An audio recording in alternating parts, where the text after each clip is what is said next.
何を守る誰を守るどんな時も諦めずウルトラの星を信じる時。 Assalamualaikum warahmatullahi wabarakatuh. Saya Ilham Alif. Pada video kali ini saya akan menjelaskan mengenai kopling.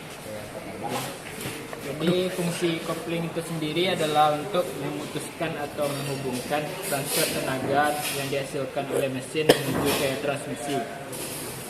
Kenapa harus diputuskan atau dihubungkan? Itu karena untuk perpindahan gigi pada transmisi manual itu diperlukan hentikan putaran antar gigi agar perpindahan giginya lebih efektif, atau jika tidak dihentikan maka giginya akan beradu dan mengakibatkan kerusakan pada gigi-gigi yang berada di transmisi tersebut. Jadi untuk komponen kopling sendiri yang pertama adalah pedal. Jadi pedal ini berfungsi untuk meneruskan gaya mekanik yang ditekan oleh kaki pengemudi menuju ke master clutch. Sedangkan master clutch ini sendiri berfungsi untuk merubah energi mekanik tersebut menjadi energi hidrolik.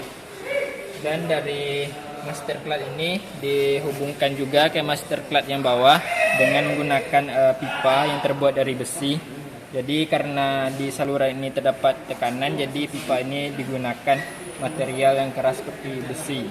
Jadi berikutnya ada master clutch yang bagian bawah.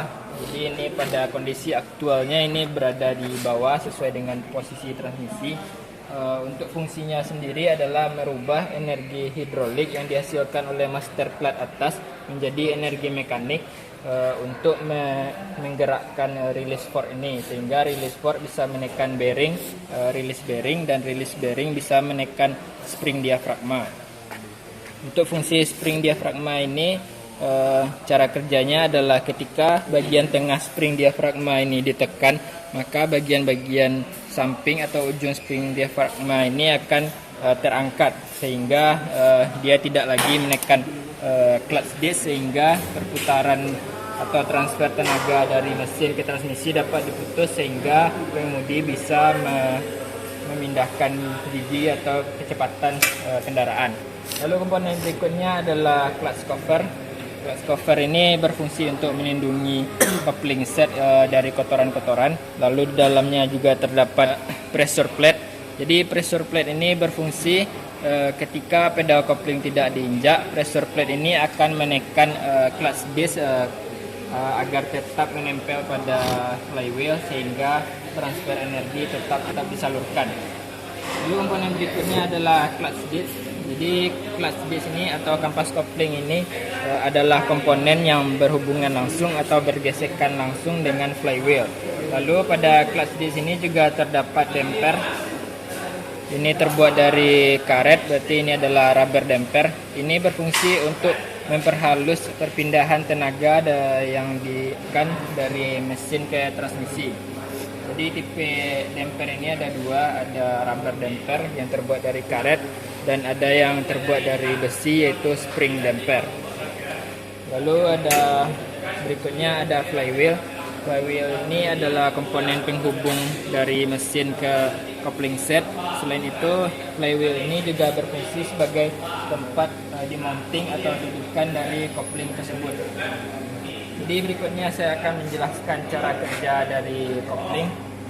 Cara kerjanya adalah ketika pengemudi menginjak pedal kopling, energi mekanik akan disalurkan ke master clutch. Lalu di master clutch, energi mekanik tersebut akan diubah menjadi energi hidrolis.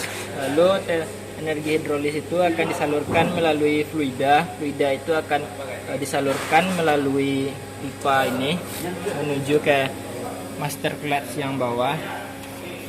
Lalu master clutch yang bawah ini akan merubah energi hidrolik tersebut menjadi energi mekanik dan mendorong release fork. Lalu release fork ini terhubung dengan release bearing, lalu akan menekan spring diafragma. Jadi ketika spring diafragma tertekan, maka kampas koplingnya akan terbebas. Jadi transfer energi dari mesin ke transmisi itu diputus sehingga pengemudi dapat memindahkan kecepatan atau persnelingnya.